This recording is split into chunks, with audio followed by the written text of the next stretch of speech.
Bonsoir à toutes. Nous sommes à 3 semaines environ de Pessah, la fête la plus importante, si on peut dire, du calendrier, pas la plus joyeuse, puisque la fête la plus joyeuse c'était Purim. Même si la Torah ne nous dit pas de se réjouir à Purim, on sait que la fête de Purim c'est une fête joyeuse. Et on sait que la fête de Pessah c'est la seule fête dans laquelle la Torah ne nous dit pas de se réjouir. Pas parce qu'elle a pitié sur ceux qui font le ménage. C'est très bien que la Torah dit qu'il faut se réjouir à la fête de Sukkot, on a parlé de ça plusieurs fois. La fête de Pessah, la Torah ne mentionne même pas une fois le fait qu'il faut se réjouir. La fête de Shavuot, la Torah le mentionne une seule fois. Et la fête de Sukkot, la Torah le mentionne 3 fois. On l'a vu la dernière fois, si vous vous rappelez pourquoi. C'est en fonction des saisons d'agriculture qui dépendaient à l'époque, en fonction de la moisson, en fonction de la récolte. Et Sukkot, comme on a tout ramassé, tout ce qui a poussé pendant l'été, on est tellement content que les granges sont pleines. C'est la raison pour laquelle, à ce moment-là, on est énormément joyeux. Aujourd'hui, on va parler sur l'aspect général de Pessah. Je sais que c'est la première sur 3 conférences sur le sujet de Pessah. Et on va parler sur qu'est-ce que Pessah vient nous apprendre. Bonsoir. On va parler sur qu'est-ce que Pessah vient nous apprendre en général, qu'est-ce que cette fête symbolise, et surtout qu'est-ce qu'on est en train de se prendre la tête à fêter quelque chose qui s'est passé il y a 3330 ans. Apparemment, on est loin du compte.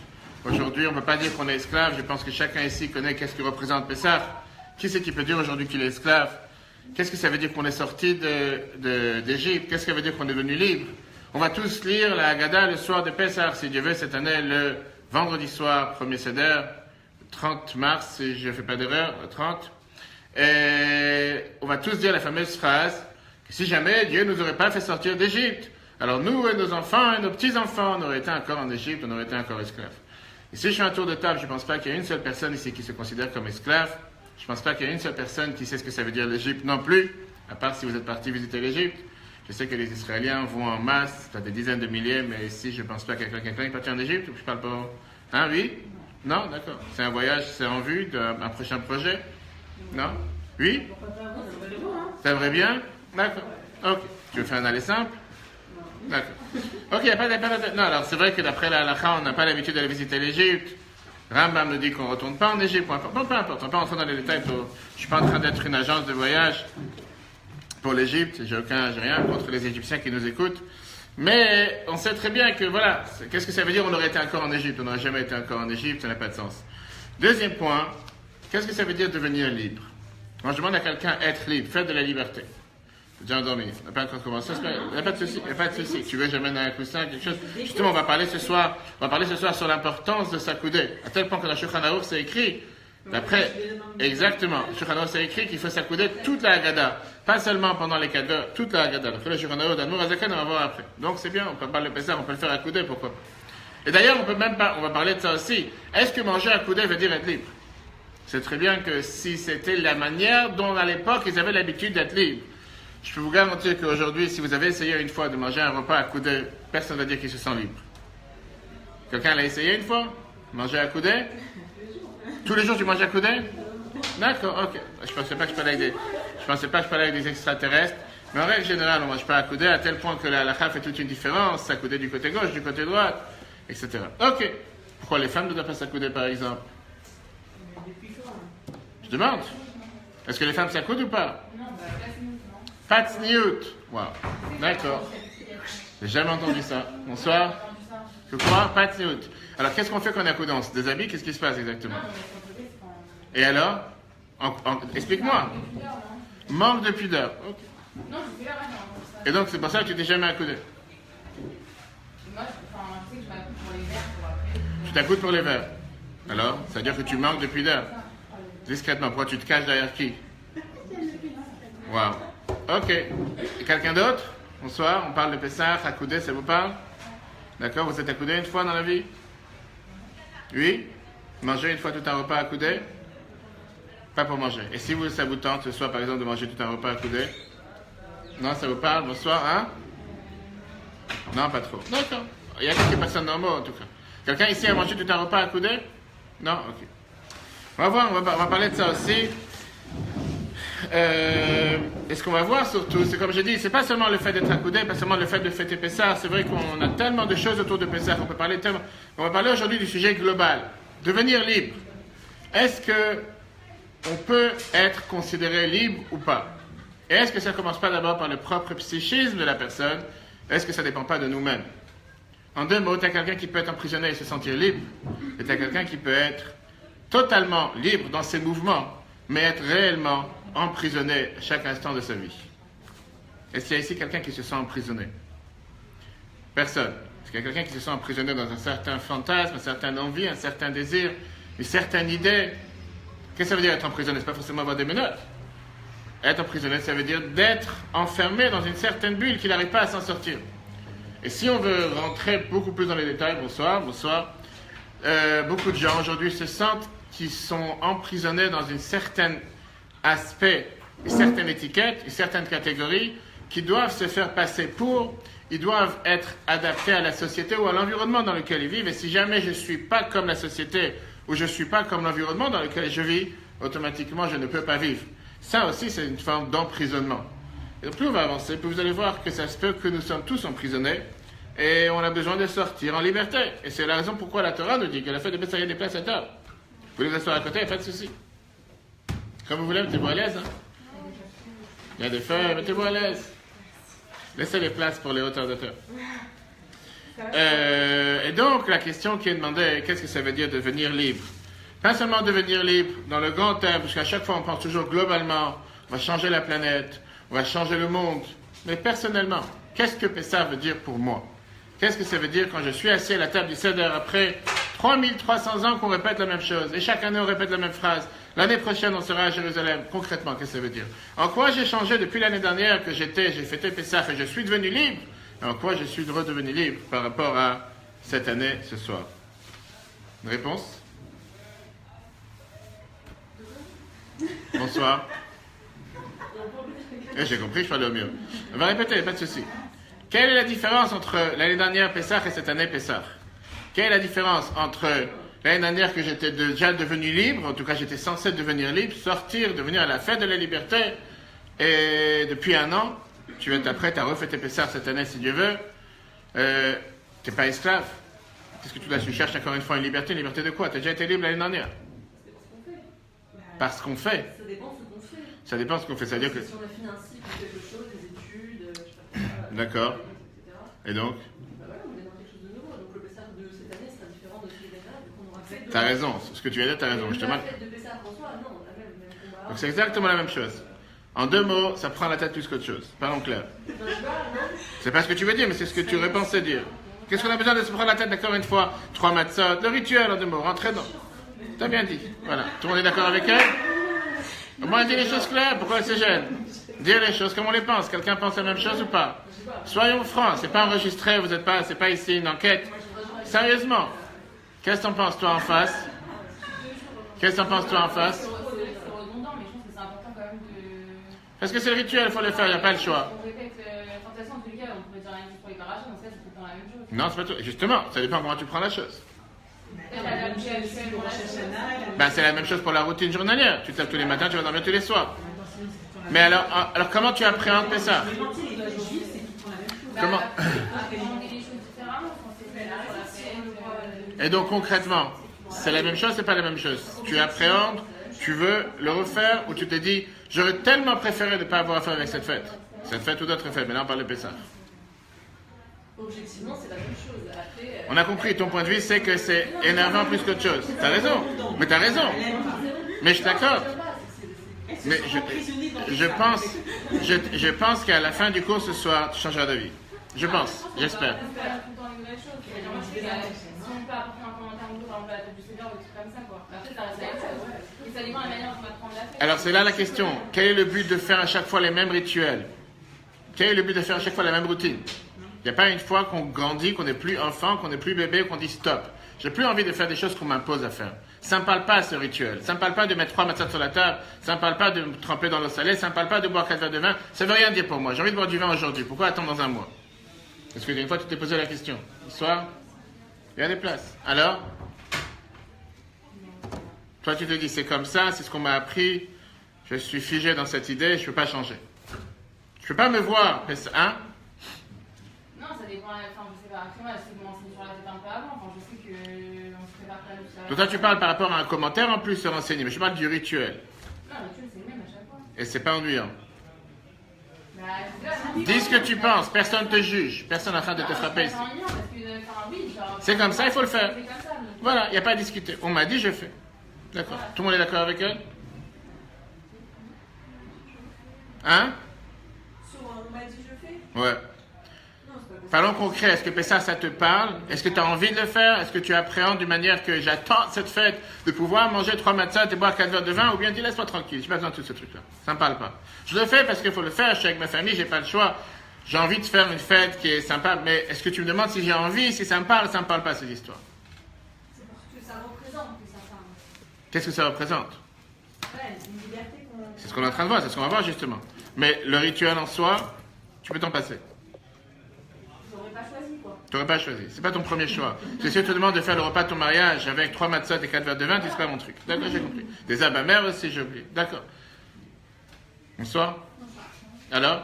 Je suis assez d'accord avec Laura dans le sens où c'est plutôt l'idée, genre ce que ça représente, mais c'est vrai que dans le fond, c'est pas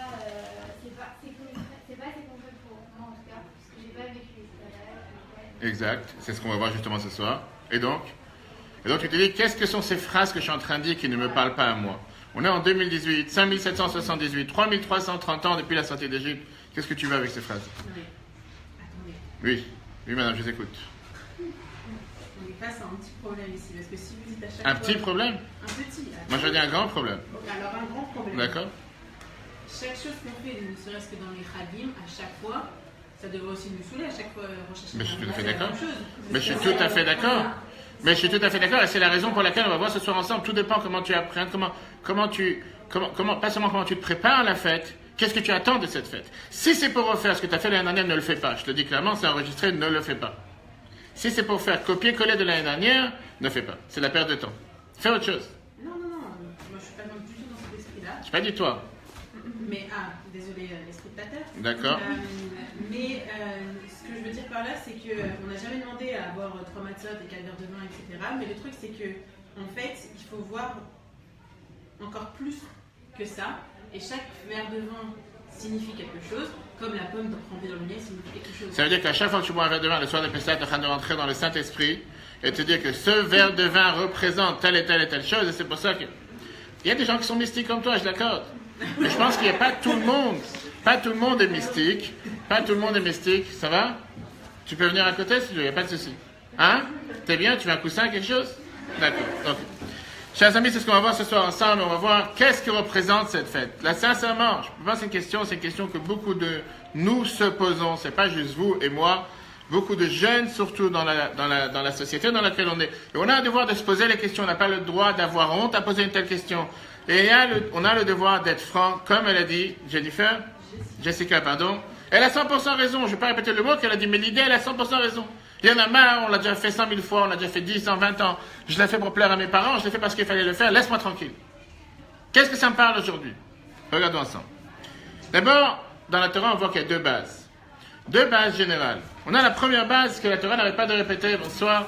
La Torah n'arrête pas de répéter qui est l'importance de se rappeler la création du monde. Et sans arrêt, on est schizophrène de répéter qu'on est sorti d'Égypte. Regardons la première phrase, le premier paragraphe, traduire. Midrash Rabbah nous dit, Israël, Lachem l'Israël. Rappelez-vous, faites attention, que Shem, Shebarati et Ta'olam, de la même manière que j'ai créé le monde. V'amarti lahem, et j'ai dit au peuple juif, l'Iskor et Yom HaShabbat, de se rappeler le jour de Shabbat. Zechel et Maaseh Bereshit. Pourquoi on fait Shabbat? Il y a des feuilles sur la table. Pour se rappeler la création du monde. Shenemar, comme c'est écrit dans les 10 commandements, Zachor, et Yom HaShabbat, tu devras te rappeler de Shabbat pour le sanctifier. Car Chayu Zochim, de la même manière, rappelez-vous, Anissim she'asiti lahem b'Mitzrayim, les miracles que je vous ai fait en Égypte. Vezichou le yom she'atzatem b'Mitzrayim, rappelez-vous le jour où vous êtes sortis d'Égypte. Shenemar, comme c'est écrit dans la Torah, Zachor et hayom hazeh asher yatzatem b'Mitzrayim. Rappelez-vous le jour que vous êtes sortis d'Égypte. La Torah ne reste pas seulement avec la parole. La Torah te demande d'agir, de faire quelque chose de concret pour te rappeler une chose pareille. Si je vous demande le jour d'anniversaire de mariage, si des gens ici mariés, qu'est-ce que ça veut dire se rappeler que tu t'es marié il y a 1 an, il y a 2 ans, il y a 5 ans, 20 ans? C'est pas juste avec les mots. Je me rappelle que je suis marié. Aujourd'hui, en général, on fait quelque chose de particulier pour se rappeler que ce jour, c'était un jour important pour nous. Dans la Torah, on sait très bien qu'il n'y a pas de nom pour les jours de semaine. Contrairement aux autres religions, Quand on parle de, par exemple, l'anglais ou le français, dimanche, lundi, mardi, on n'a pas le temps d'élaborer pourquoi chaque jour est appelé avec cette langue. En anglais, Sunday, Monday, Tuesday, on voit que chaque jour est appelé avec un autre nom. Shabbat, dans la semaine, il n'y a pas. Prenez le calendrier hébreu. Comment on appelle dimanche? Yom Rishon. Comment on appelle lundi? Yom Sheni, le soir. Qu'est-ce que ça veut dire Yom Rishon? Premier jour.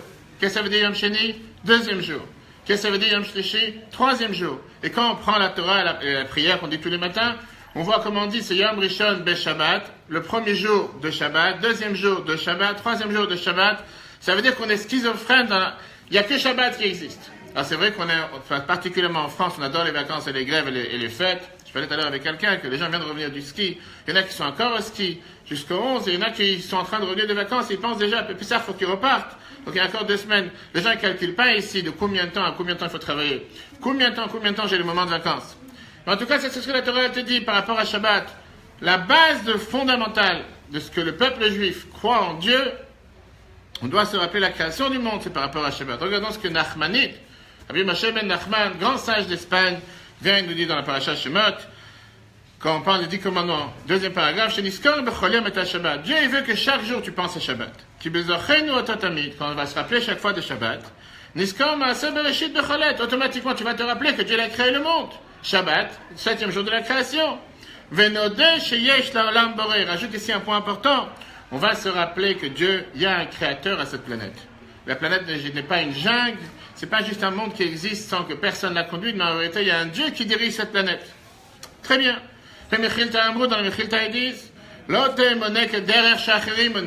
ne compte pas les jours comme tout le monde compte les jours, comme on vient de dire, dimanche, lundi, etc. On voit que les non-juifs, les nations du monde comptent les jours de la semaine. Et il donne un nom à chaque jour, un nom particulier. Israël, le peuple juif, monim, kolimé à Shavua, le Shem Shabbat. On compte chaque jour de la semaine en fonction de Shabbat. On dit Echad be Shabbat, Sheni be Shabbat. Premier jour de Shabbat, bien sûr qu'au final on le traduit lundi, mardi, mercredi, etc. Ça c'est par rapport à Shabbat. Donc on voit que la Torah, elle n'arrête pas de nous dire toute la semaine tu vis avec Shabbat. Et il y a des gens, réellement, la Gemara nous raconte, il y avait des maîtres de la Gemara que quand ils allaient faire des shopping, ils allaient faire des courses pendant la semaine. Ils disaient, cette chose-là, je l'ai acheté, c'est pour Shabbat. Ils trouvaient quelque chose de mieux, ils disaient, cette chose-là, ce sera pour Shabbat, et l'autre chose, toute la vie, ils vivaient autour de Shabbat. Il y a aujourd'hui des juifs que quand tu les appelles mercredi matin, tu termines la communication, tu dis Shabbat Shalom. Pourquoi? Parce que bientôt c'est Shabbat. Tu viens lundi, tu dis Shabbat Shalom, je t'ai pas dit Shabbat Shalom il y a 2 jours. Il y a des gens qui vivent comme ça, toute l'atmosphère, toute leur idée, c'est avec, pour rester ici. Ben, il n'est pas interdit. Parce que vous n'avez pas d'attribut sur la caméra, vous n'avez pas être vu. Je sais pas, les gens ils ont tellement peur. Ok. Viens, Yetziat Mitzrayim, la sortie d'Égypte. Le deuxième point. Il y a des feuilles? Yetziat Mitzrayim, pour la sortie d'Égypte. On voit encore une fois qu'on vit avec la sortie d'Égypte sans arrêt dans la prière et dans les bénédictions. Et si vraiment il y a une chose qu'on voudrait tellement pas se rappeler, c'est le fait qu'on a été esclave.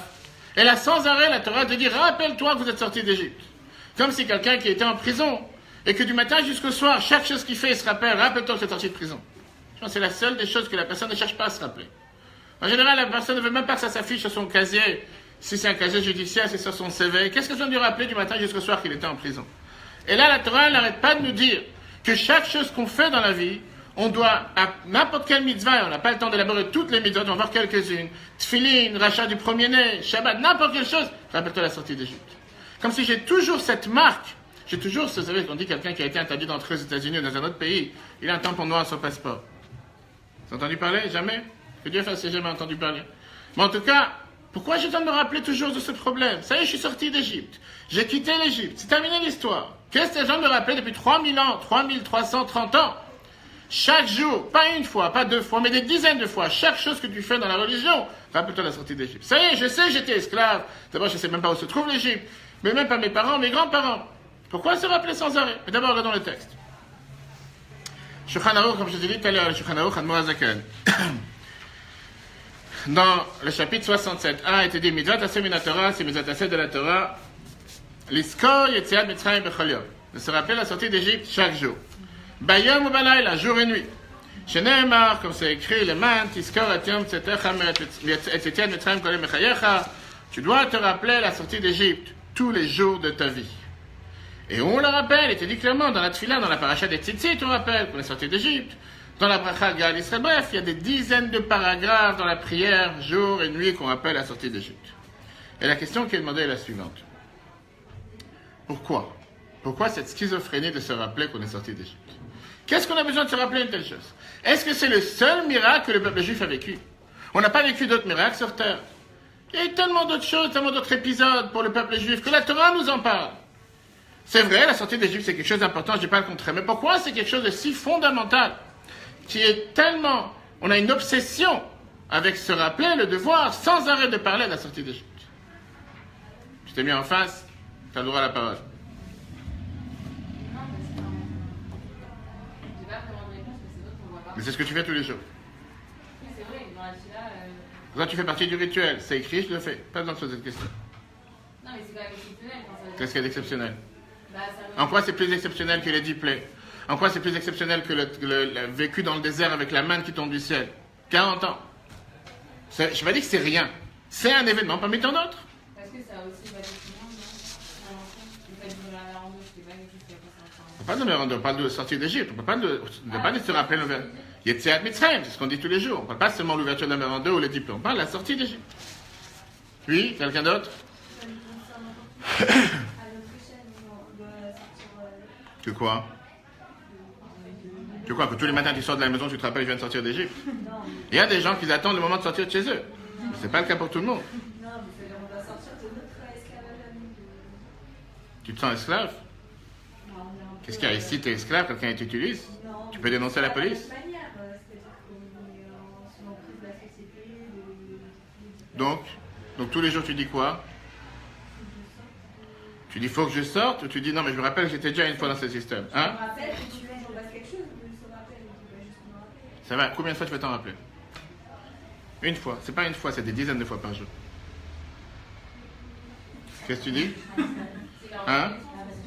Reconnaissance? Qui a dit reconnaissance? Reconnaissance de quoi?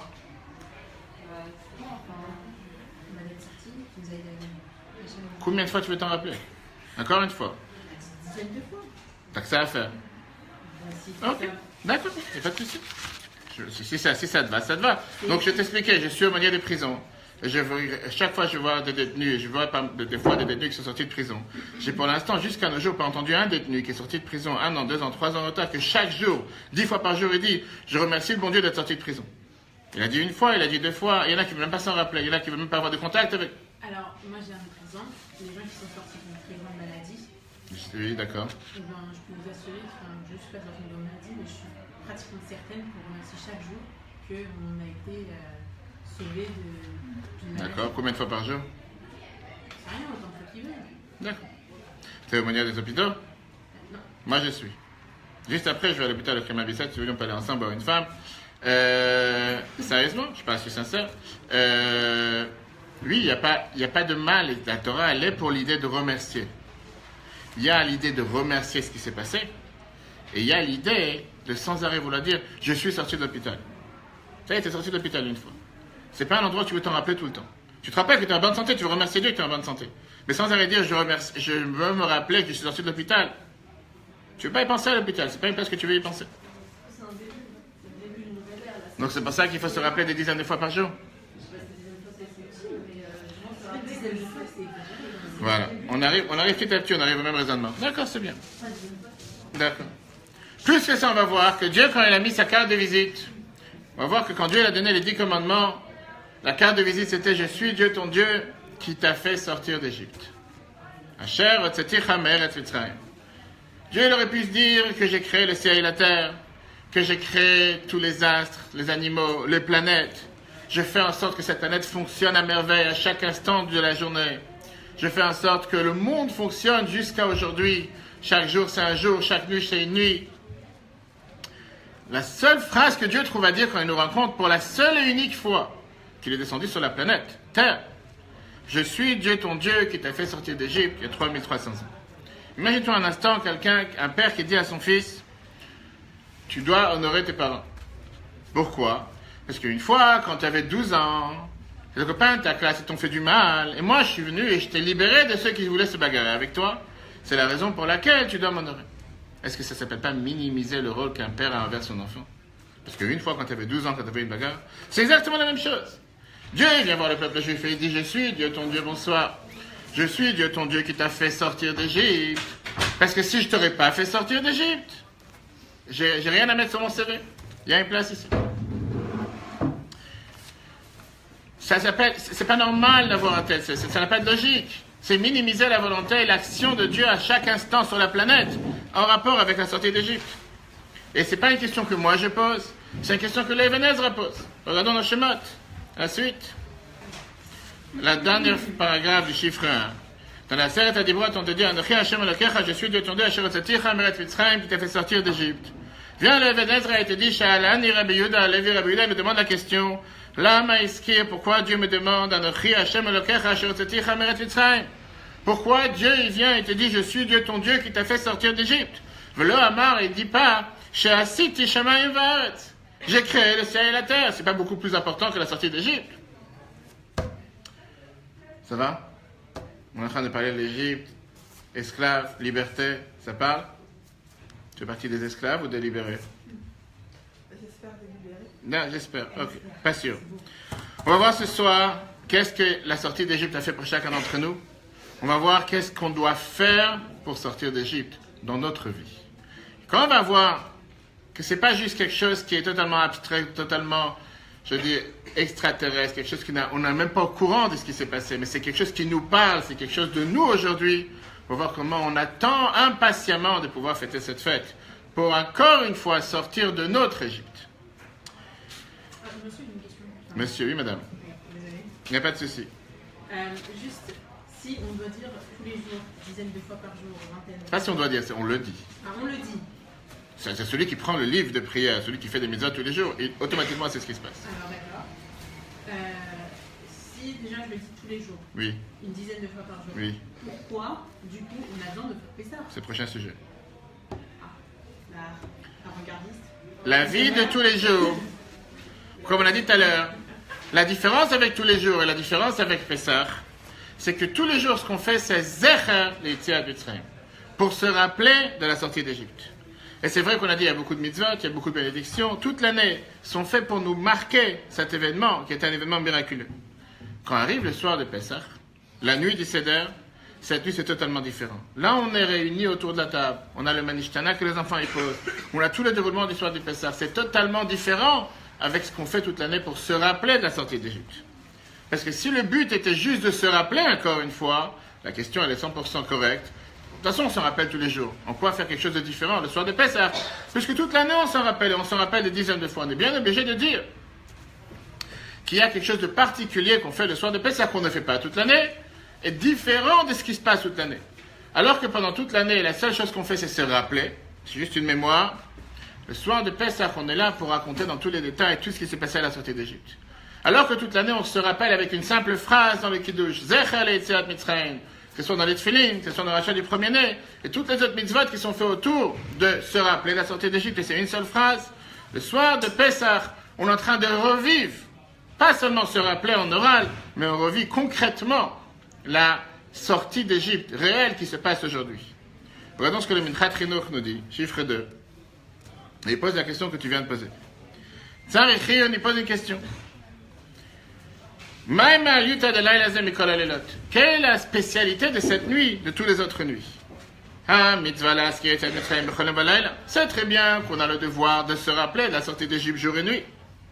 Alors qu'est-ce que tu me fais? Toute une cérémonie, tout un événement majeur le soir de Pessah. Et la Bechol, il te dit que chaque jour, chaque jour, ça suffit de rappeler la sortie d'Égypte. Tu rappelles une phrase. Là, je cherche à parler des miracles, des merveilles, de tout ce qui s'est passé. Deuxièmement, et ça c'est un point majeur, qu'il y a le soir de Pessah qu'il n'y a pas toute l'année.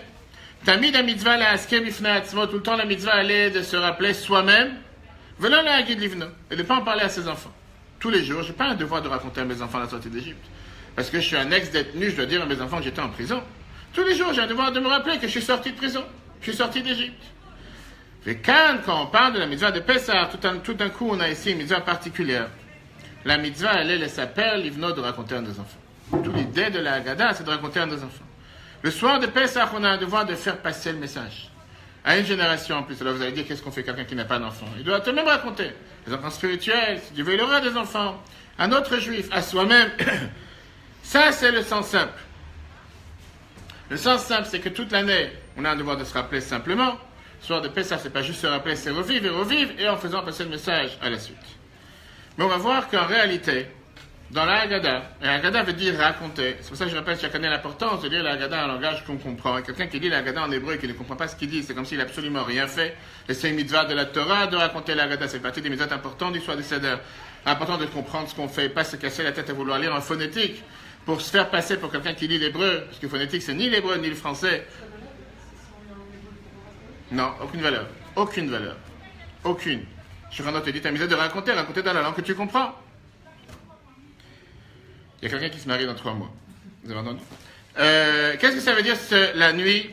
Viens la Torah, elle te dit que ce soir, le soir de Pessah, c'est pas juste raconter, c'est tout ce qu'on fait, tout ce qu'on vit ce soir. C'est une atmosphère qui est totalement différente. Regardons ensemble ce que la Haggadah nous raconte. C'est la Haggadah elle-même qui nous dit la phrase suivante. La Haggadah de Pessah. Chaque génération, quelqu'un il a le devoir, l'obligation, l'irot et atzmo, de se voir, comme si toi tu es sorti d'Égypte. C'est ce qu'on dit nous tous dans la Haggadah. Chez Nehemar, comme c'est écrit, Veigata levincha bayom lemot, tu raconteras à tes enfants ce jour-là. C'est grâce à ça, Hachem li, Dieu il a fait pour moi. C'est un verset de la Torah. Betzetim et Mitzrayim, que je suis sorti d'Égypte. Qu'est-ce qu'on dit là? Dieu n'a pas libéré seulement nos parents. Et là, il nous a libérés à nous aussi. Chez Nehemar, comme c'est écrit, Veotanu otzi misham, il nous a fait sortir à nous de là-bas. C'est ce que chacun d'entre nous répète le soir de Pessah. Pour ceux qui l'ont compris jusqu'à présent, tant mieux. Ceux qui ne l'ont pas compris, ils voient maintenant c'est la réalité. C'est ce que tu as dit Pessah l'année dernière.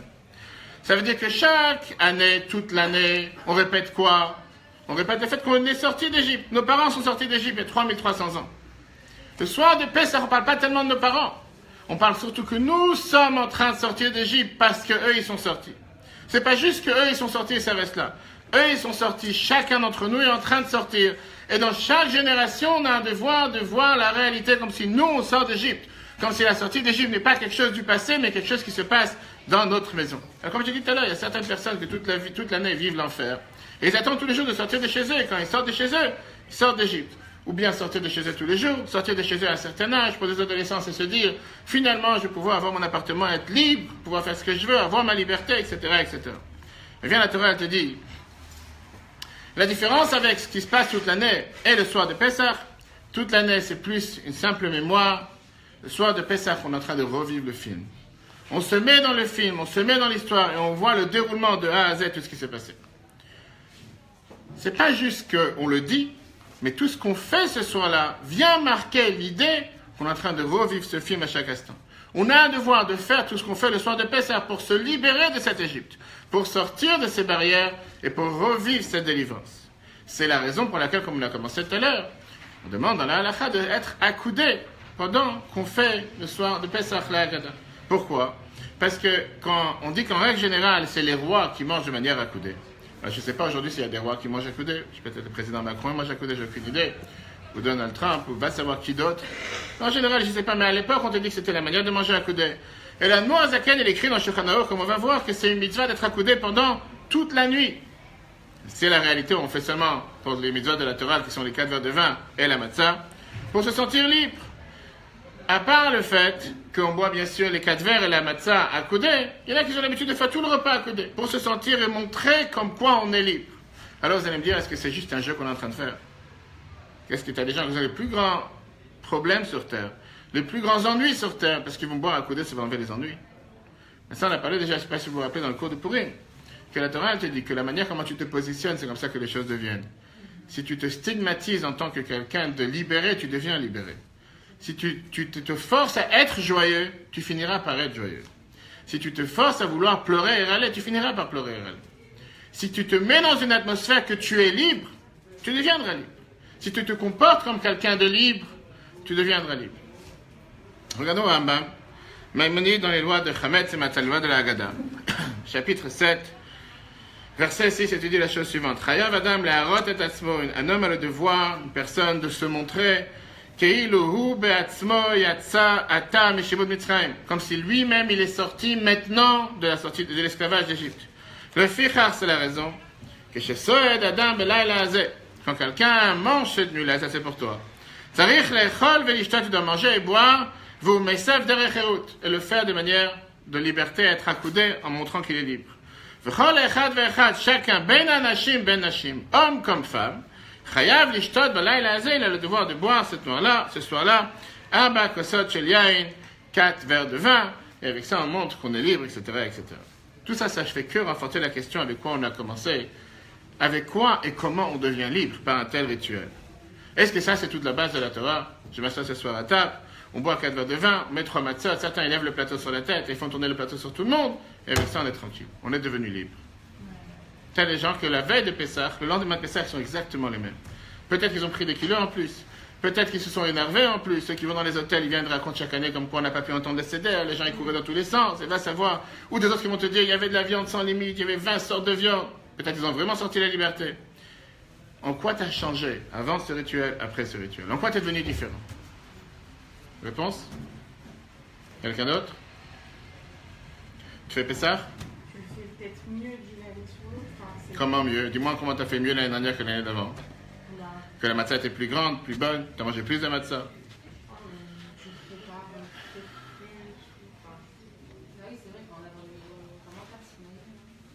Toi, tu restes avec les commentaires. C'est-à-dire qu'à Pessah, il n'y a pas de commentaires, il n'y a pas de Pessah. D'accord. Je peux te dire qu'il y a beaucoup de gens qui se sentent esclaves le soir de Pessah. Qui sont vraiment ça n'existe pas une chose pareille, des gens qui se sentent totalement esclaves le soir de Pessah. Qui se disent, mais c'est quoi cette fête qui rend esclave tellement de personnes dans la famille qui sont dans le ménage, qui sont dans le nettoyage. Il y a des gens aujourd'hui qui vont commencer à faire la peinture du plafond de peur qu'il y avait une miette de pain qui montait sur le plafond. Ils vont se dire, il faut refaire la peinture, il faut chercher la moire que tu n'as jamais bougé toute l'année, il faut aller chercher la belle miette. On est tellement schizophrène de chercher ce chametz. Laisse tranquille, il t'a rien fait. Toute l'année, la Torah, qu'est-ce qu'il cherche? Cherche à refaire la maison. Sur le compte de la religion. Voilà, mais ça n'a rien à voir avec Pessah. Tout le monde. Pas tout le monde. Pas tout le monde. Devoir, c'est de chercher le chametz, pas refaire la peinture du plafond. La réponse, elle est très simple. Chers amis, regardons le 3. Chiffre 3. La Haggadah te dit la phrase suivante, et c'est encore une fois une phrase que nous disons tous ensemble chaque année. Si jamais Dieu ne nous aurait pas fait sortir d'Égypte, nos parents, nous, nos enfants et nos petits-enfants, et là, ça s'appelle vraiment ce qu'on peut dire de l'hypocrisie totale.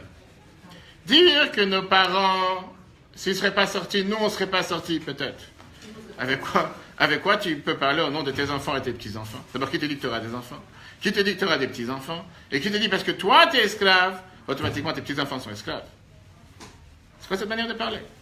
Qu'est-ce que ça veut dire une telle phrase que les sorties d'Égypte à l'époque, et si jamais ils ne seraient pas sortis, on aurait été automatiquement catalogués comme des esclaves à vie?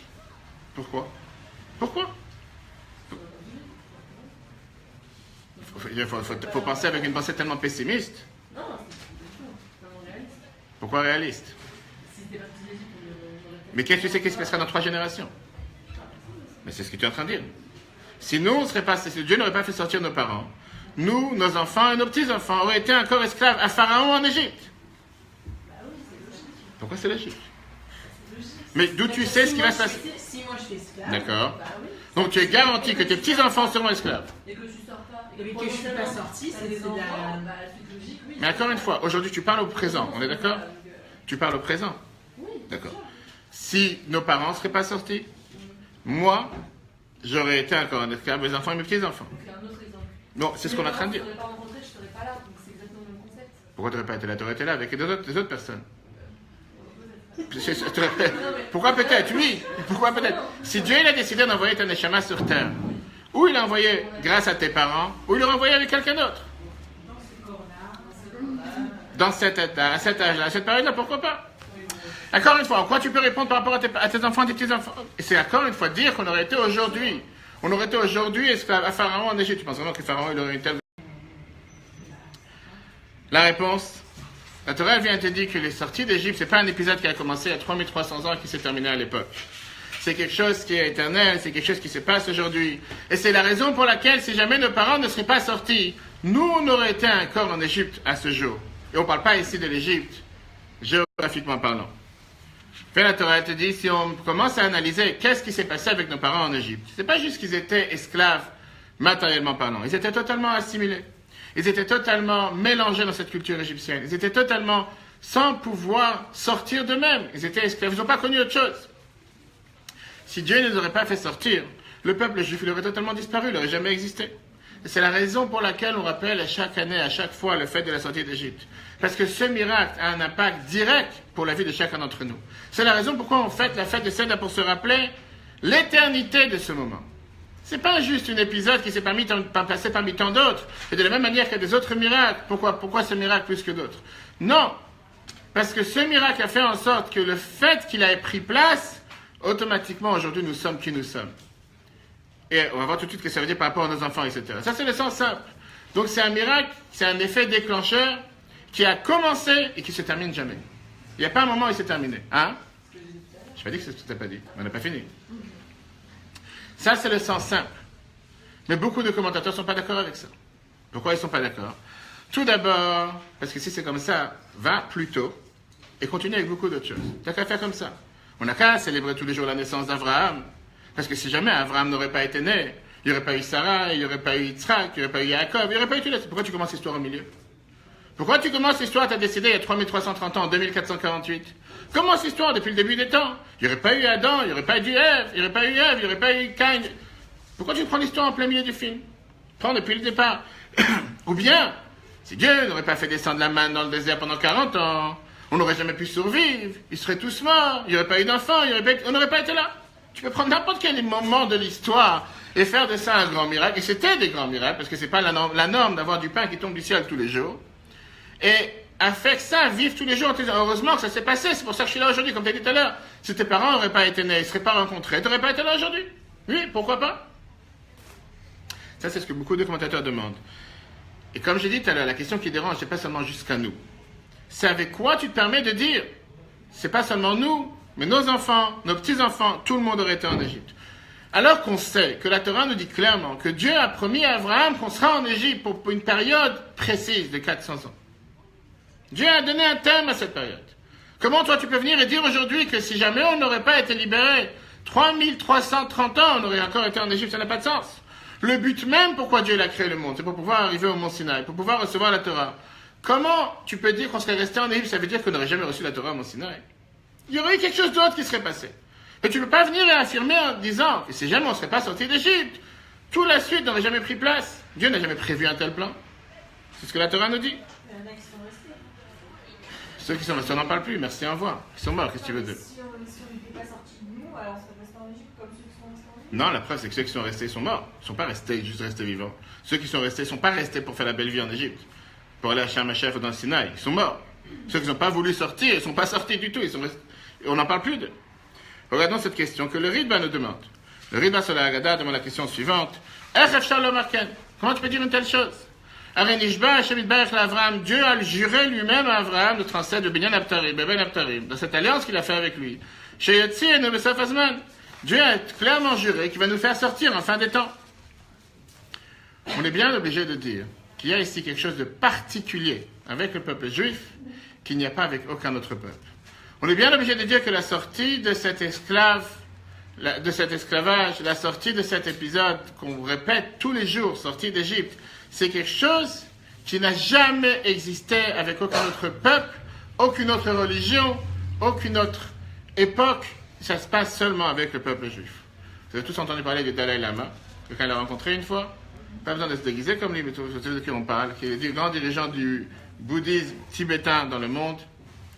Et c'est vrai que c'est une philosophie qui remonte à plus de 1000 ans. Et c'est vrai qu'un des plus grands centres au Tibet, il y a plus de 60 ans, le bouddhisme a passé une énorme rupture, si on peut dire. Les Chinois, ils sont venus, ils ont conquéri le Tibet. Le Dalai Lama, il a dû s'enfuir à la ville de Dharamsala, qui est en Inde. Et depuis, il essaie de refonder son mouvement en étant en Inde. Il y a 25 ans. En 1989, il a demandé qu'un groupe de grands rabbins d'Amérique vienne le voir, en leur demandant qu'ils voudraient essayer de chercher le secret du judaïsme. Comment vous avez fait pour survivre? Comment vous avez réussi à garder cette religion, le judaïsme, depuis 2000 ans d'exil? Sans pays, sans territoire, sans capitale, sans gouvernement, et être un peuple qui vit dans des endroits, dans des environnements qui sont tellement différents les uns des autres, et rester le même. Alors que lui, il se bat depuis à peine 50 ans d'exil, le Dalai Lama n'était pas capable de comprendre comment le peuple juif est capable de survivre 2000 ans d'exil et rester le même. Quelque chose qui est incroyable. Vous allez aujourd'hui dans les fins fonds du monde, trouver un juif qui a une mezouza à sa porte de la même manière qu'un juif en France, qu'un juif en Israël, qu'un juif en New York, sans différence.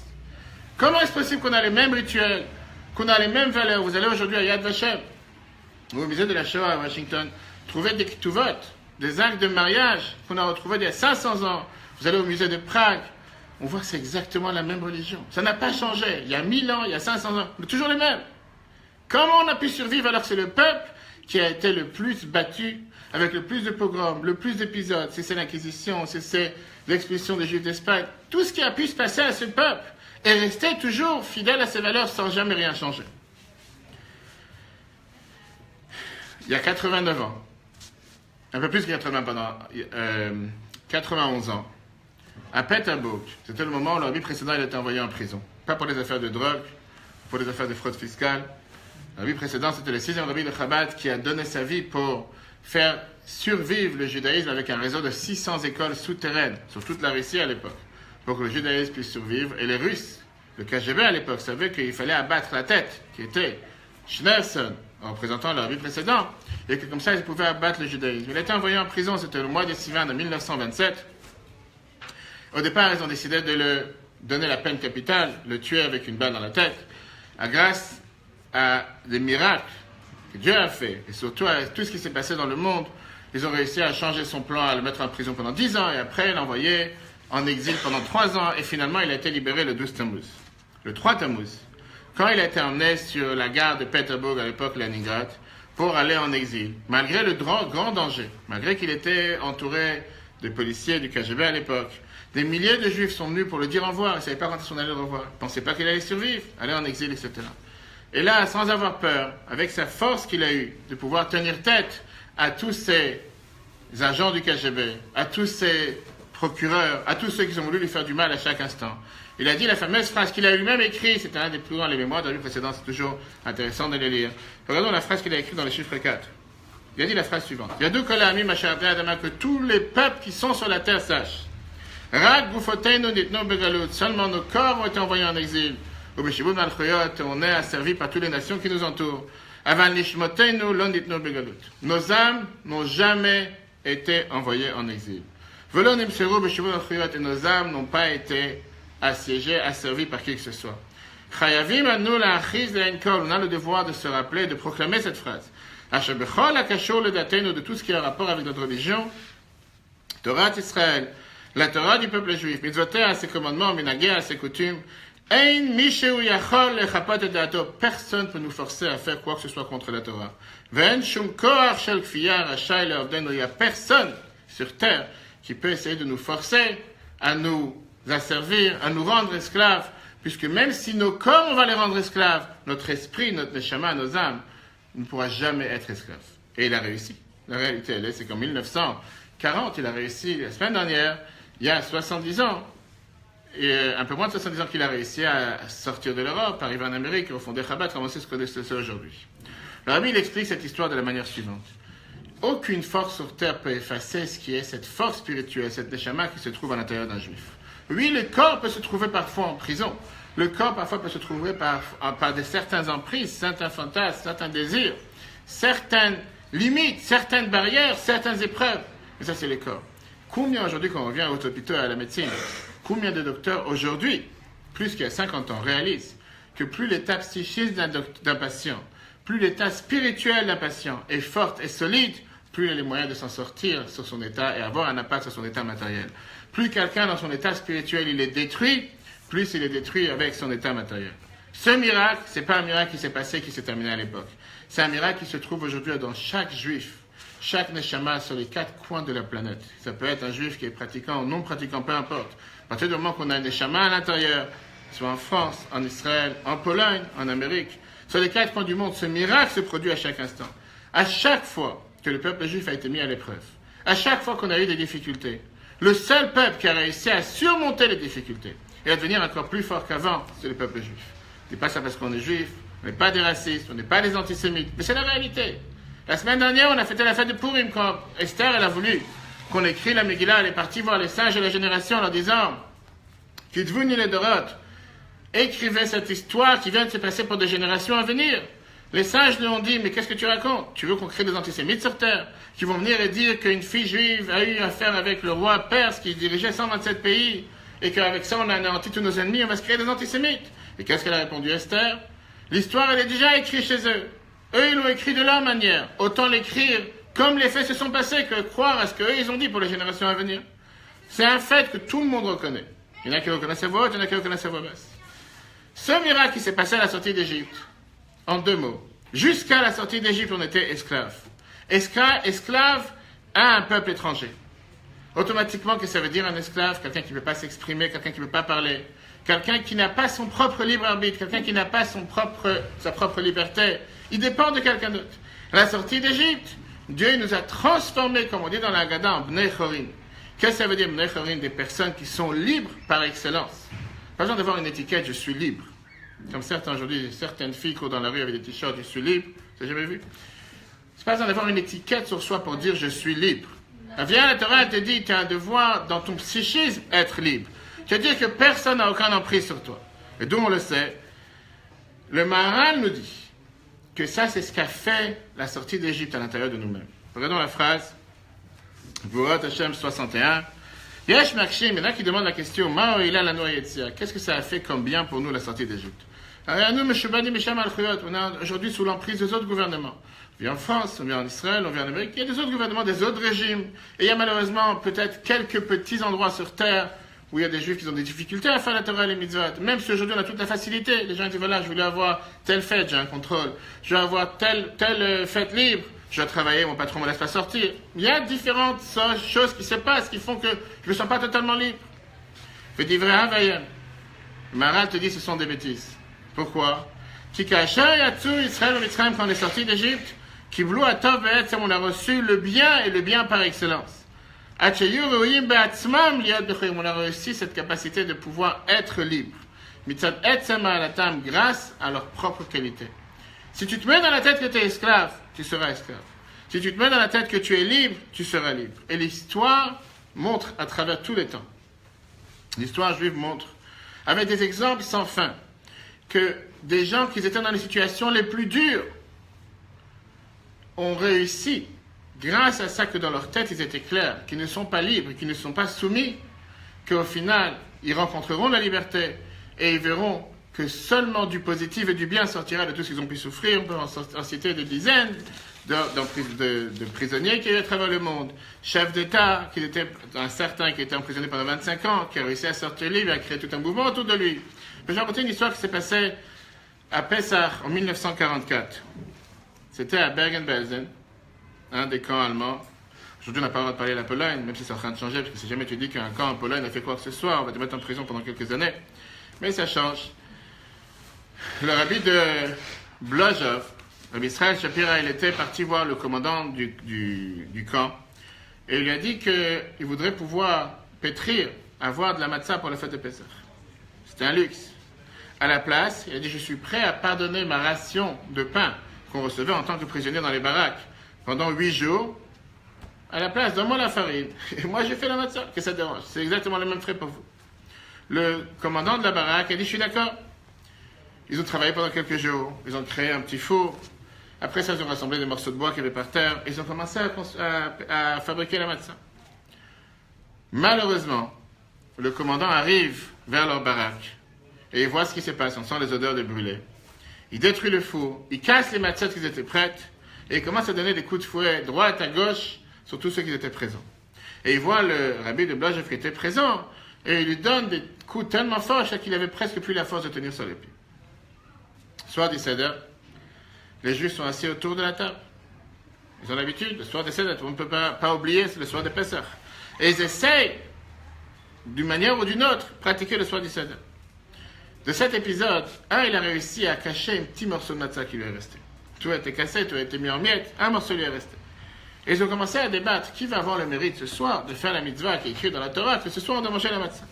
Bien sûr, la majorité des gens dans la baraque se sont dit, le rabbi, c'est lui qui nous a donné le courage, donné l'espoir, on veut que ce soit lui qui mange le matzah. Tout d'un coup se lève une veuve qui s'appelait Kushetsky. Et elle dit, je suis désolé, mais je ne suis pas d'accord avec vous. Je pense qu'il y a ici quelqu'un de plus important qui mérite d'avoir la matzah. Tout le but du soir de Pessah, c'est Veigata, le Vintra raconter à tes enfants. De faire passer l'histoire à la génération future. Je pense que mon petit-fils, j'ai un petit garçon qui est avec moi ici dans la baraque, c'est lui qui doit manger la matzah. Parce que lui, il va pouvoir transmettre cette histoire aux générations futures, le message de la liberté. C'est ce qui s'est passé. L'enfant a reçu la matzah. La guerre se termine. Et cette femme est sortie. Sort cette veuve, sort des baraques, et à ce moment-là, on a essayé de se remarier, ceux qui ont perdu leur mari, ceux qui ont perdu leur femme. Et quand on lui a donné une proposition de quelqu'un, un match avec qui elle pourrait se marier, elle était étonnée de voir que c'était ce rabbi de Blojov, ce rabbi Israël Shapira. Et qu'est-ce que moi j'ai à faire avec le rabbi qui va se marier avec moi? Quel rapport? Le rabbi a dit les choses suivantes. Il a dit, une femme qui a une telle foi dans l'enfer de Bergen-Belsen, qui est capable de croire que le peuple juif va vivre éternellement, que son enfant va sortir des camps, et qu'il faut se soucier pour l'éducation des générations futures. Elle, c'est elle qui vaut le mérite de pouvoir faire cette continuité ensemble, en se mariant ensemble, etc. Qu'est-ce que ça représente? Le rabbi nous écrit dans le côté Sikha de regarder une chose merveilleuse. Betziat Mitzrayim à la sortie d'Égypte.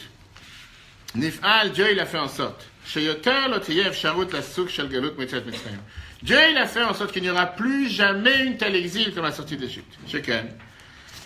L'achar Yetziat Mitzrayim, une fois qu'on est sorti d'Égypte, Yehudi afrou le Avdei Hashem, les Juifs sont devenus maintenant des serviteurs de Dieu. Lo yecholim lipol shuv, on ne peut plus devenir encore une fois beshibut caché avec un tel asservissement. Moi, Shayu Avdei Paro, comme ils étaient à l'époque, les esclaves de Pharaon. Velachen. Apeoula chez les Yetziat Mitzrayim, la sortie d'Égypte, elle doit être perpétuée et continuée de manière éternelle. Veim anes azeh yifasek le règle, si ce miracle va s'arrêter à un instant. Yehudim yuchul lachzor le matzav shel meshuvadim uniforme Mitzrayim. Automatiquement, on va redevenir esclave comme on était à l'époque à la sortie à Pharaon en Égypte. Pourquoi? Kivan shekol chibur shel shnei hafachim. Parce que chaque lien entre deux contraires, la vie en exil et être au-dessus de l'exil, Mouchach liyot kol azman du poulan nimshechat, on doit toujours le faire de manière continuelle. En deux mots, la Torah vient te dire la chose suivante. Si jamais tu arrêtes un instant d'être libre, tu deviens esclave. Ça n'existe pas d'être au milieu. Si tu dis je suis moche, automatiquement je suis pas belle. Si je suis tordu, je suis pas normal. Ça n'existe pas d'être sur les deux mariages ensemble. C'est l'Haftara qu'on a vu Shabbat dernier. Quand il a vu les prophètes qui voulaient amener un sacrifice pour l'idolâtrie, il leur a dit la fameuse phrase, jusqu'à quand vous allez danser sur les deux mariages? Ou d'un côté ou de l'autre. Si jamais j'ai un doute dans ma tête, est-ce que je suis esclave ou je suis libre, je dois aller chez un psychiatre. Je ne sais pas s'il va arranger les choses, peut-être qu'il est plus fou que nous. On a un débat sur ça. Fin de la parenthèse. Mais au final, la Torah, elle vient et te dit que si jamais tu as un doute si tu es libre, automatiquement tu es esclave. Tu dois être convaincu que tu es libre. Et tu finiras par être libre. Si... On va tout de suite. En deux mots, ça veut dire que tu dois forcément faire en sorte de continuer à perpétuer ce miracle qui s'est passé à la sortie d'Égypte, qu'on est devenu libre, en restant libre tous les jours. Et c'est seulement comme ça que tu continues à être libre. Alors que la bonne question qu'on a dit, c'est globalement. Mais qu'est-ce qui se passe avec l'intérieur de soi-même? Et ça, c'est le réel, et avec ça, on va terminer. Concrètement. Ça, c'est un beau discours. Sortie d'Égypte, devenu libre, Dieu les a ouvert la mer Rouge, et tout ce qui s'est passé, mais concrètement, combien de gens peuvent te dire, j'ai des problèmes, j'ai des mauvaises habitudes, j'ai des mauvaises envies, j'ai des craintes, j'ai des peurs. Certains font des cauchemars. Certains, ils ont un manque de confiance en soi. Certains, ils ont un manque d'apparaître d'une manière en face de la société. Certains, ils ont eu une éducation, une enfance difficile. Comment je peux m'en sortir de tout ce qui m'entoure, de toutes ces épreuves, de toutes ces menottes qui viennent et qui font en sorte que même si je suis convaincu que je suis libre, réellement, je ne suis pas libre. Je connais une personne qui plein de fois, elle a des moments où elle est très très joyeuse. Elle a de quoi être joyeuse. Il n'y a pas longtemps, il y avait une cérémonie dans sa famille, il y avait une fête dans sa famille, elle était très heureuse. J'étais à cette cérémonie pour parler quelques mots, et je l'ai vue dans cette cérémonie, c'était une simcha, et je lui ai dit, je suis finalement heureuse de te voir joyeuse. Parce que c'est quelqu'un qui malheureusement a tellement de difficultés dans la vie quotidienne. Je lui ai dit, finalement, te voir heureuse, ça fait plaisir. Finalement, tu es capable de sourire, tu peux être heureuse. Le lendemain, elle m'écrit la chose suivante. Malgré cet épisode d'hier soir où tu as raison, j'étais heureuse. mais là, je retombe dans la déprime. C'est-à-dire, si j'ai pas cet événement, cet effet secondaire qui fait en sorte de me mettre en mode joie, je retombe dans la tristesse. Comment faire pour s'en sortir une fois pour toutes? On peut regarder ça par rapport à ce qui s'est passé encore une fois avec ceux qui sont sortis d'Égypte. Regardons qu'est-ce que ces gens, ils ont transformé eux-mêmes en 50 jours. C'était pas en des années, c'était pas en des générations. 50 jours. Le Midrash nous dit qu'Anochi, c'est un mot avec lequel Dieu il a commencé les 10 commandements, c'était pas un mot hébreu. C'est un mot égyptien. Pourquoi? Parce que Dieu, le Midrash nous dit que Dieu, il a dit, c'est la seule langue qu'ils vont comprendre. Après 200 ans d'esclavage, 200 ans dans lesquels ils étaient totalement assimilés, Dieu, il était obligé de commencer à parler avec eux avec une langue qu'ils comprennent. Nous, on s'imagine que les Juifs qui étaient présents au Mont Sinaï, c'était des Juifs qui avaient des grands chapeaux, pas des chapeaux gris, des chapeaux noirs, certains des chapeaux en fourrure, qu'ils avaient des longues barbes, c'était des gens religieux, qui avaient certainement des grands costumes. C'était pas pour eux, c'était la norme. Et on pense que c'était des gens qu'ils attendaient impatiemment que Dieu vienne leur donner la Torah.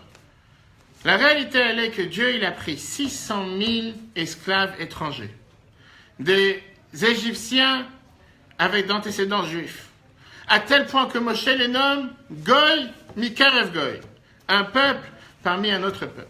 Le Midrash nous dit, eux ils étaient idolâtres, et eux ils étaient idolâtres.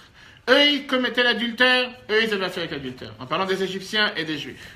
Et néanmoins, Dieu il les prend, il les sort d'Égypte, ils se déconnectent totalement, ils n'ont plus de contact avec la culture égyptienne, l'idolâtrie égyptienne. En 50 jours, ils deviennent une nouvelle créature sur terre. Comment un changement si radical en si peu de temps? Il y a des gens qui vont faire un régime et vont se dire, je vais essayer, je vais travailler, ça ne marche pas. 50 jours, 10 jours, ça ne marche pas. Comment ils ont réussi à un instant, 50 jours c'est rien, comment ils ont réussi en un instant pouvoir changer à 180 degrés? Alors oui, on connaît la suite de l'histoire, ils n'ont pas vraiment changé, la preuve c'est que le lendemain ils se sont plaints qu'on n'a pas d'eau et qu'on n'a pas de viande et qu'on n'a pas de pain, et tous les plaintes qu'on a eues chaque semaine, à tel point que Moshe en a eu marre à un certain moment. Mais en réalité, ils ont changé. La Rabbi nous explique avec ça la question qu'on a demandé tout à l'heure au départ. Pourquoi on a dit que les 10 commandements viennent nous parler de la sortie d'Égypte et ne nous parlent pas de ce qu'on a vu au départ, qui était la création du ciel et de la terre? Si Dieu il a fait tellement de miracles tellement plus importants que la sortie d'Égypte, il aurait dû te dire, je suis Dieu ton Dieu, qui a créé le ciel et la terre, qui a fait tellement de choses. Vient le message que Dieu veut nous faire passer pour te dire que des fois, si tu fais appel à la création du monde, c'est sûr que c'est quelque chose de merveilleux. Ça veut dire que Dieu était capable de créer quelque chose du néant. De créer des personnes, de créer des êtres humains, de créer un monde neuf, alors qu'avant il n'y avait absolument rien. Mais le plus grand miracle, c'est la sortie d'Égypte. De prendre des gens qui ont déjà un passé, qui sont déjà adultes, qui existent déjà, et eux-mêmes de changer de statut. Pas de naître à nouveau, mais de se transformer. Ça, c'est ce qui s'est passé à la sortie d'Égypte. Et ça, c'est la raison pour laquelle, quand Dieu vient, il se présente avec son CV, avec sa carte de visite. Il ne te dit pas, j'ai construit le ciel et la terre. Bien sûr que c'est quelque chose d'important et c'est un grand miracle. Mais la plus grande chose, c'est de prendre quelqu'un qui, hier, il était dans un statut, et qu'aujourd'hui, devient dans un statut totalement contraire. Regardons dans la lettre que le Rabbi écrit, avant dans les paragraphes. La création du monde, c'était de créer du néant quelque chose. Veilou Yetziat Mitzrayim, la sortie d'Égypte à stade avant éternel, a fait quelque chose de beaucoup plus fort. Otot ou Moftim, des miracles, chez Inyanam, que leur but c'était quoi? Otsat Ayesh Me'aikronot Ve'akvulim Shel Yesh Ubriya, sortir cet existant des bases fondamentales et de toutes les limites dans lesquelles ils étaient placés jusqu'à présent et les mettre dans une vraie reconversion. Un mot très fréquent aujourd'hui. Il y a des gens qui appellent ça aujourd'hui, qu'est-ce que ça veut dire reconversion dans le travail. Professionnel. Merci, professionnel. Qu'est-ce que ça veut dire? Je ne sais pas. Il y a quelqu'un qui dit, moi, j'ai jamais de ma vie rêvé d'être un master chef, être un chef dans une cuisine. J'étais dans les bureaux. J'ai fait une totale reconversion. J'ai pris des formations. Comment tu as pu transformer des gens aujourd'hui qui ont appris 20 ans pour un métier et tout d'un coup ils font quelque chose qu'ils n'ont jamais rien appris pour. Ils ont pris une formation en 6 mois, ils font autre chose. Alors ça fait 20 ans qu'ils ont rêvé de telle et telle fonction ou tel travail. Ça, c'est ce qui s'est passé à la sortie d'Égypte. Les mêmes personnes qui hier ils étaient esclaves, Dieu il a fait en sorte qu'aujourd'hui ils sont devenus totalement libres. Ils sont totalement plus esclaves. Le Rabbi te dit la chose suivante, que le vrai combat qu'on a dans la vie de tous les jours, oublions maintenant le rituel, etc., on va revenir à la fin. Le vrai combat, c'est des fois avoir affaire avec les épreuves personnelles beaucoup plus que les épreuves globales. C'est vrai que quand tu dis se battre contre Staline, Lénine, communistes, le KGB à l'époque, contre des empires qui veulent faire du mal, etc., c'est peut-être beaucoup plus facile que se battre avec ces empires qui se trouvent à l'intérieur de chacun d'entre nous, qui est prendre une bonne habitude, changer de comportement, essayer de changer quelque chose. Ça fait 20 ans que je fais la même chose. Comment tu veux que je change? Combien de gens viennent nous voir à Betrabad et te disent j'ai 30 ans pas manger kasher. Moi, j'ai du porc 3 fois par jour. Ça fait 40 ans que je ne fais pas Shabbat. Ça fait 50 ans que je ne fais pas les tefillin. Comment tu veux qu'en un instant? Je ne peux pas changer, je suis formaté d'une manière. Je ne peux pas me reformater. Et surtout quand on parle à des femmes. La Torah dit qu'une des qualités, je ne sais pas si c'est une qualité, mais la Torah dit qu'une des qualités que Dieu a données aux femmes qu'il n'a pas données aux hommes, c'est qu'ils ont une mémoire ineffaçable. Il n'y a pas de reformatage chez les femmes.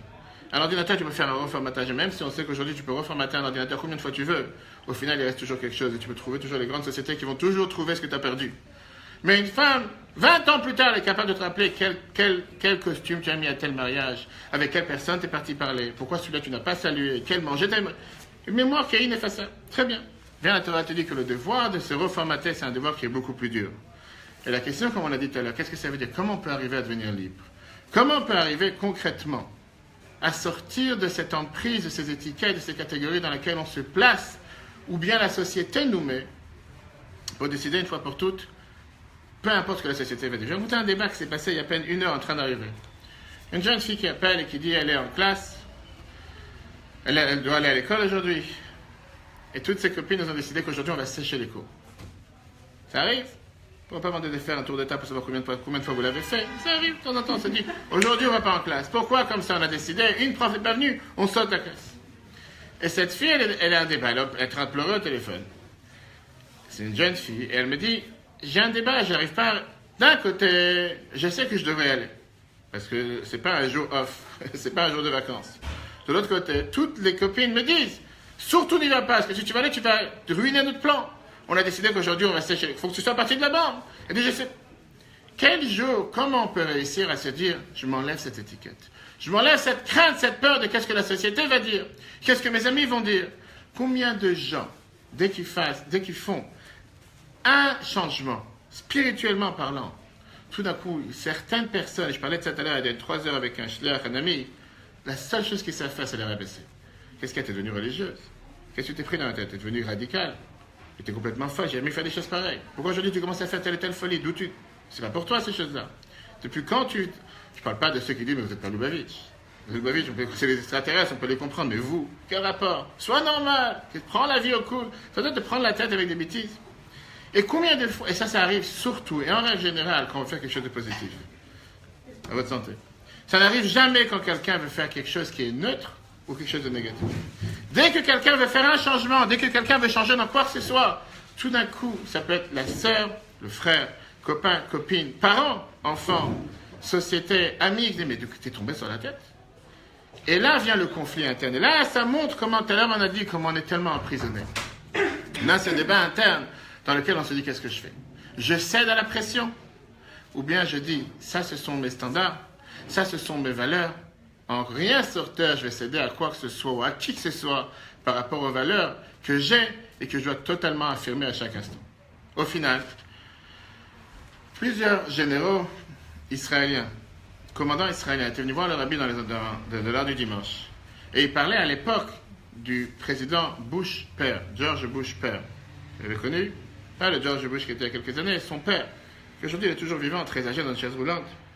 C'était pas un des meilleurs présidents amis d'Israël. Et à l'époque, c'était le premier ministre, c'était Yitzhak Shamir. 90, 91.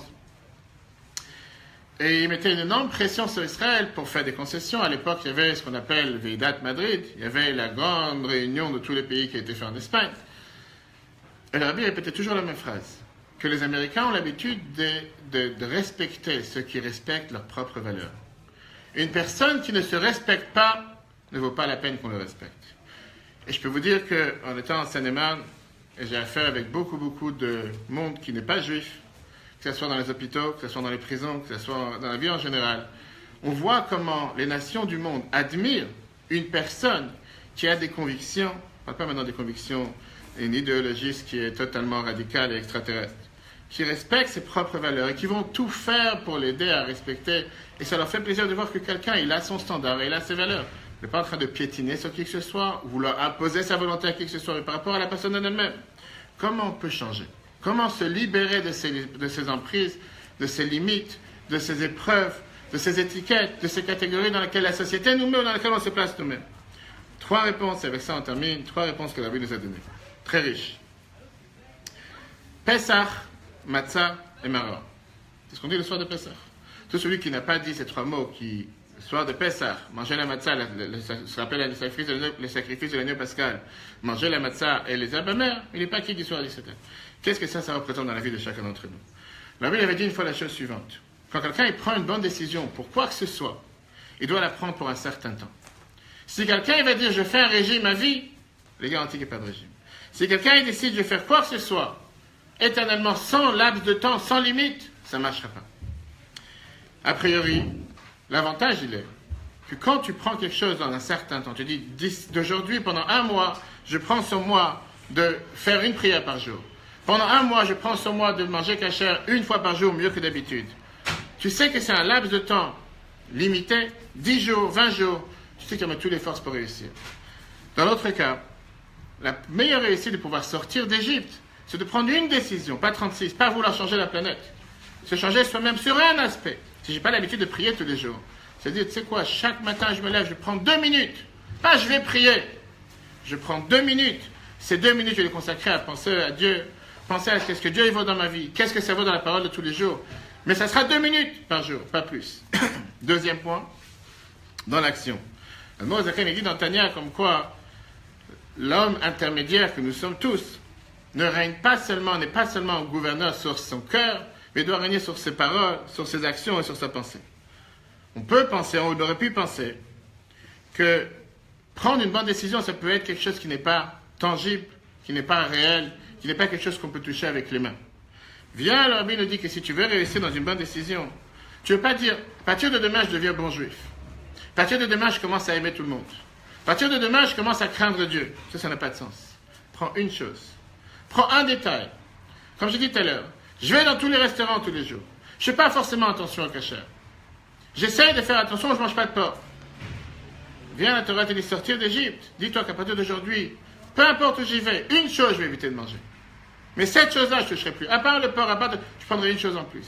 Mais ça soit une seule chose, pas 36. Quand tu sais que tu as pris quelque chose de concret, pas dire, à partir de demain, je commence à manger kasher. Ça veut tout dire et ça veut rien dire. Parce que beaucoup de gens mangent kasher, beaucoup de gens mangent dans tous les restaurants en s'imaginant que c'est du kasher, c'est pas kasher. On s'enseigne, on apprend. Et quand tu te prends une seule bonne chose, et bien sûr, on monte chaque année, on avance chaque année, Dieu nous accorde, et tu te dis, cette bonne décision, je vais la mettre en application, tu es garanti que ça va marcher. Et troisièmement, je crois que je vous ai raconté une fois l'histoire avec une étudiante qui était très égoïste. Je ne sais pas toi. Une étudiante qui était très égoïste et à l'époque, les couples avaient l'habitude de rentrer en audience privée chez leur vie. Donc il y a le marié et la mariée, futur marié qui veulent entrer en audience privée chez le rabbi juste avant le mariage. Et pendant l'audience privée en face du rabbi, la jeune fille, elle commence à pleurer. C'est très mal à l'aise, le rabbi est assis et le rabbi reçoit ces gens-là. Et elle commence à pleurer et elle demande à son mari ce qu'il peut sortir. Devant le rabbi. Je ne sais pas si vous vous imaginez le film. Si moi j'aurais été avec ma future fiancée, elle me dit devant le rabbi sort dehors, je vais pas commencer à débattre. Tu veux que je sors, je fais plaisir. Donc lui il sort, il va savoir qu'est-ce qui lui est arrivé, peut-être elle est venue en face du rabbi, il va savoir. Bref, après, elle est sortie, elle était totalement bouleversée, elle est restée 20 minutes à l'intérieur. Et après, c'était pas la première des choses qu'elle allait lui demander, ils discutent ensemble. Arrive le jour du mariage. Et là, notre cher ami, il demande à sa maintenant femme, il lui dit, dis-moi, qu'est-ce qui s'est passé là-bas? Il va vous lui ruiner avant, il dit, qu'est-ce qui s'est passé? Tu m'as demandé de sortir, qu'est-ce qu'il y avait déjà? Elle lui dit la chose suivante, je ne voulais pas te faire de la peine, mais quand on était ensemble à côté du rabbi, je voulais annuler le mariage. Et j'ai dit, pour ça je voulais que tu sortes, parce que je ne voulais pas commencer à faire des débats devant le rabbi, et j'ai dit au rabbi que je suis quelqu'un qui est tellement impatiente, et qui n'a tellement pas de pensée pour l'autre, je suis totalement égoïste. J'ai pas envie de te faire de la peine et vivre avec toi, te faire subir toute la vie. Toi et les enfants qui vont arriver, il vaut mieux qu'on se sépare. Et la Bible me dit la chose suivante. Tout d'abord, la patience, c'est quelque chose qui peut s'acquérir. Pas avec de l'argent. En travaillant sur soi. Et le rabbi dit, je te donne un conseil. En attendant que tu auras les enfants, puisque chaque enfant t'amènera encore plus de patience. Premier enfant va t'apprendre à avoir une limite de patience, une certaine dose de patience. Deuxième enfant, une autre dose. Troisième enfant, une autre. Mais en attendant que les enfants ils arrivent, va voir une école ou un endroit où il y a des enfants qui sont, on appelle des enfants spéciaux, avec des problèmes de santé. Et va voir la patience qu'il faut avoir. Et quand tu vas t'habituer à travailler avec des enfants pareils, automatiquement tu vas commencer à devenir patiente. Qu'est-ce que le rabbi a fait avec cette femme? Il a donné un détail. Il a donné un devoir, il a donné une mission, et surtout par rapport à tout ce qu'on vient de dire, il a dit, va commencer à devenir patient. C'est pas quelque chose qui vient avec le package dit, tu te maries, automatiquement tu deviens patient. Il a dit, tu vas commencer à agir, tu vas commencer à faire une seule chose, et tu vas voir comment toi-même tu vas changer. Et le troisième point qu'on a dit à la Pessah, Matzah et Maror, en règle générale, la Torah vient nous dire qu'il y a une règle dans la halakha qui est quand j'ai l'habitude de faire quelque chose et je n'ai pas l'habitude de faire quelque chose, on donne beaucoup plus d'importance à ce qu'on a l'habitude de faire. Pourquoi? Parce que les gens en général, ils ont beaucoup plus tendance à s'émotionner de quelque chose qu'on n'a pas l'habitude de faire que quelque chose qu'on a l'habitude de faire. C'est une des raisons pourquoi on dit Shechianu. C'est quoi Shechianu? Qu'aujourd'hui, je suis arrivé dans quelque chose de nouveau, un nouvel épisode, une nouvelle fête que je n'avais pas hier. La Torah te dit que non. Le plus important pour la réussite, c'est ce qui est continuel, ce qui est habituel, ce que tu fais tous les jours. Tu peux avoir l'extase, tu peux avoir la meilleure, plus grande bonne volonté un jour, tu exploses de joie. Qu'est-ce que je peux faire pour Dieu? J'ai envie de faire quelque chose de bien. Et qu'est-ce qui se passe demain? Tu retombes dans la routine. Quelqu'un il peut devenir parfois un jour avec une tellement grande bonne volonté. Il va vraiment faire un exploit. Le lendemain, il retombe dans le même niveau qu'il était la veille. Finalement, tu as dit que le plus important, c'est quelque chose qui est, comme on dit en anglais, day in, day out. Jour après jour. Je ne sais pas si vous savez que dans le temple, il y avait des centaines de sacrifices qui se passaient. Mais il y avait 2 sacrifices que Dieu demandait qu'ils se passent tous les matins ou tous les midis. Ce qu'on appelle le Korban Tamid, le Korban continuel. Bien sûr que c'est important d'avoir des moments dans lesquels on sort de ses limites. Mais il y a le moment dans lequel on doit se dire, quoi qu'il arrive, si j'ai ma dose d'études par jour, que ce soit, comme on a l'habitude de faire, Chitat, dire Chumash, dire un psaume tous les jours, un morceau de Tanya, dire la mitzvah du jour de Rambam, peu importe ce que je me suis fixé comme étude. C'est une étude que, quoi qu'il arrive, 6h du matin, 2h du matin, quoi qu'il arrive, je ne peux pas aller dormir sans cette étude. Si j'ai pris sur moi de faire du sport, je ne parle pas pour tous ceux qui sont abonnés à la salle de sport, quoi qu'il arrive, j'ai dit de faire du sport 3 fois par semaine, je vais faire 3 fois par semaine. La Torah, elle te dit, changer la planète, tu ne pourras pas. Changer toi-même, tu peux, oui. Comment? Parce que chacun, il sort de son exil. Avec ça, je pense qu'on a répondu à toutes les questions. On va juste voir la dernière phrase, le dernier paragraphe. Le rabbi écrit la chose suivante. Animshal be'avodat ha'adam. Comme on l'a dit tout à l'heure. L'ilmod, d'apprendre. Bien sûr que l'idéal, c'est d'aller dans le bon chemin depuis le départ. C'est quelque chose qui est très facile à faire. Mais ça n'a pas été donné à tout le monde. Mais s'il faut changer des bases fondamentales qu'on a eues, me sortir de nos limites, les limites dans lesquelles tu t'es habitué à vivre, c'est beaucoup plus difficile. Ça, c'est une sortie d'Égypte qui est beaucoup plus dure.